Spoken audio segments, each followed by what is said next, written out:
Okay, right. So here goes with my first video. I'm going to try and talk about what it was like to become an amputee, how it became, um, hopefully just raising awareness for what amputees go through, maybe even giving support to other amputees that might be going through the same problem.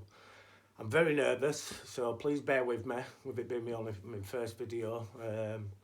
I'll probably drift off. I swear a little bit and all, by the way, so I will try and curb it, but you know, sometimes I can't help it. So today I'm going to start at the beginning. I started with cramp in my calf roughly about March 2017. And I got told that I had sciatica. I had a few sick notes off my doctor for maybe 4 or 5 months. And then on the 30th of July 2017, I went to Calderdale A&E with a white foot, no pulses. They sent me home and just told me to monitor the situation. And if it got any worse, to come back in. I ended up going back in the day after on the 31st of July. I was rushed over to Bradford Hospital, pulses checked with a Doppler, no pulses there. So I got booked in for an urgent MRI. Anyway, on the 19th of September 2017, I was booked in to have a bypass operation. Try and bypass the blood clot behind my knee. It's a 3-hour operation. Obviously, they come round the night before. Tell you stuff, you know, obviously, you know, there's a risk of amputation, there's a risk of death during this, and it's all worst case scenario, isn't it? I'm looking at Laura, Bob's looking at each other, and it's like, well, it's only worst case scenario, it's not going to happen, never going to happen, never happens to you, does it? So I had my operation. It was a 10-hour operation, this, because they were struggling to find any blood vessels that were any good to sort of like bypass this blood clot that I had in the back of my knee. I had the operation, and I think it was roughly about 4 days after in hospital. The vascular team come round, told me that the operation wasn't a success. And for a better way of life, I needed to think about an amputation. I was not expecting anyone to come round and talk about amputations and that, to be honest. I thought we're going in, they'll bypass this, standard procedure, back out and back at it. Obviously it didn't work out that way, unfortunately. After about 3 or 4 weeks, I went home after about 7 days. I was going to try and get through Christmas before I had to even think about the amputation. But after 3 or 4 weeks at home, I was in so much pain, I decided to go for the operation and have my leg amputated on the 29th of November 2017. Can't really remember much about going in the day before, and you know, I remember my leg getting marked up and stuff like that, where they were cutting it from, and being in hospital that night, trying to think about it and trying to get my head around it. I think it went over my head a little bit, to be honest. I've never had any counselling and never spoke about this, so there might be times where I do break down a little bit, but if I do, it's because I'm speaking from the heart. So anyway, I had my amputation, come out of that. I had an epidural, so I wasn't in any pain for 2 or 3 days. It's hard, I could say I loved it, but it's not, I didn't. It weren't as hard as what I thought, but now that's the reason being because I was in hospital, so you were getting waited on, people making your meals, obviously you've got your meals every day, just laid in bed watching TV, so there were not much to deal with at that point. After about 5 days in hospital, you start with your physio, getting out of your bed safely into your wheelchair, getting back into your bed, going to the toilet and getting off the wheelchair onto the toilet. You've got to be able to walk with crutches and a Zimmer frame safely, and then you have to do a flight of steps in the hospital on your crutches, obviously with the one leg, to show that you can get up and down stairs safely. And then they let you go home. Now for me, this is when it started, when it really hit me about how hard things were going to be. for like the first 3 months up until me progressing to getting a prosthetic leg. It were hard.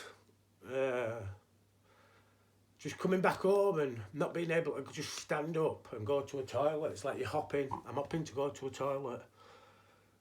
Going upstairs to bed, you know, you're going up on your bum, you're coming down on your bum. And it was hard. It fucking really was hard. I can remember the first time I got a shower in my bedroom. It's got mirrored wardrobes, and I had to get a shower. I'd have to sit in the bottom of the shower tray, and this was I was curled up in the bottom of the shower getting a shower, and I had a proper breakdown because I had to drag from the shower. Obviously, to get into my bedroom, I'm going in on my bum, hiking myself up onto the bed before you can get dried. And then it's just reflected from the mirror. I just reflected back at me. It was weird, proper weird, seeing myself and wondering how other people see me. You know, my wife, my kids at the time, friends. It was hard, proper hard. And I remember getting a message off an amputee from Scotland.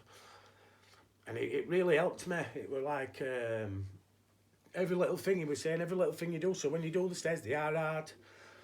But instead of getting up them and thinking, it's fucking hard work is this, when you get to the top, look down them and think, you know, I got up them bastard. I got up them and I'll get back down them. And just little bits like that will set myself little goals. Just trying to think of other memories. I remember going and making I had to come out of the room. I wanted a cup of tea, so I went into the kitchen to make a brew. Obviously on my crutches, so I've made the cup of tea, and then I couldn't get the brew back in the room because I couldn't hold it while I was on my crutches. I fucking tried hopping and just spilled it everywhere. So that was like another breakdown, and it were all these little things going back home when it starts to hit you. You know, this is when my life is really, really changing. You get a lot of visits in hospital, not so much when you go home. You sort of left to your own accord to deal with it. Like I say, I've had no counselling in 3 years. I've sort of tried dealing with it myself. Probably the first 12 months of dealing with it was cocaine. And it's shit. It sounds mad because it's like you've lost your fucking leg, man. But anyone that does it also knows that when your life's that shit, it's a release. It was a release for me. So not thinking about stuff. And I know it was wrong. I know it was the wrong thing to do. But I've got over that. And I'll come to other stuff later on, how I've sort of come past it and managed to bring myself out of this. I've lots of stuff to talk to. Like during this time, there's going to be a lot of low stuff. There's also going to be a lot of high stuff because there is a lot of positives for me about what happened to me. Maybe not the reasons why it happens, but I do believe everything happens in life for a reason. I don't think my life will go in right far. You know, I'm just pottering about doing what I always done, what I've done for 20 odd years, and actually doing out with my life. And then I'd had the low points, you know, fucking thought about killing myself, thought about just everything. Remember the first time Laura wanted to go for a coffee in Halifax, man, and I had to go in a wheelchair. Now, I'm not saying there's nothing wrong with wheelchairs, it may be an ego thing, but it wasn't for me. Especially going into Halifax town centre in a wheelchair, half a leg. I did it. I really, and it weren't nice. It really wasn't nice being pushed about by my wife,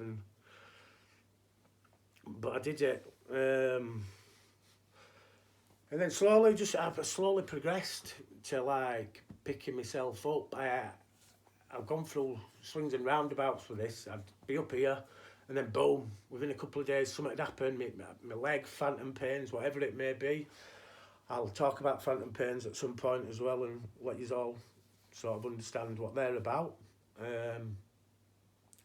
But yeah, I had a lot of highs and lows, which which I'm hoping, you know, talking about them is going to help me. It's going to help me with my confidence. This is something that people that know me know that this isn't something I do. I've got a thing about groups of people. I find it hard making new friends.